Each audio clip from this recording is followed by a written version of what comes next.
ഈ മദ്യപാനത്തിലൂടെയും ഈ ലഹരിയിലൂടെയും പിശാച് നിങ്ങളെ കൊണ്ടുപോകുന്നത് രണ്ട് കാര്യങ്ങളിലേക്കാണ് മർമ്മപ്രധാനമായി. അൽ ബഗ്ളാ വൽ അദവാ.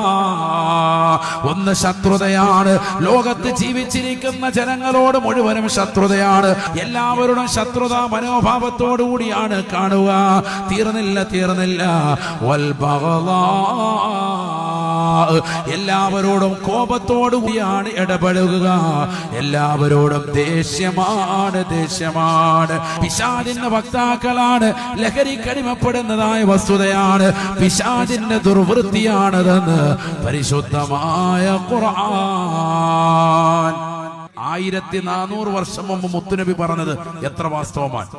ഈ കള്ളുകൊണ്ട് മനുഷ്യനല്ലാതാക്കി തീർക്കും, മൃഗമാക്കി തീർക്കും. അവൻ സ്വന്തം മാതാവിനെ വിചരിക്കാൻ തുനിയും, സ്വന്തം സഹോദരി വിചരിക്കാൻ തുനിയും, സ്വന്തം വാപ്പയുടെ സഹോദരിയെ, സ്വന്തം ഉമ്മയുടെ സഹോദരിയെ ഒരാളെയും വകവെക്കൂല. സ്വന്തം മാതാവാണെന്നോ പിതാവാണെന്നോ സഹോദരനെന്നാണോ അയൽവാസിയാണെന്നോ ഒരാളെയും നോക്കാതെ തന്നെ അവരൊക്കെ കൊല ചെയ്യാനും അവൻ തുനിയും. പരിശുദ്ധ തിരുനബി സല്ലല്ലാഹു അലൈഹി വസല്ലം അതാണ് ഉമ്മുൽ ഫവാഹിഷ് എന്ന് നബി തങ്ങൾ അടയാളപ്പെടുത്താൻ കാരണം. എല്ലാ തെറ്റുകുറ്റങ്ങളുടെയും മാതാവാണ്. ഇത് ചെയ്താൽ മറ്റുള്ളതിലേക്കൊക്കെ പോകും, ഉറപ്പാണ്.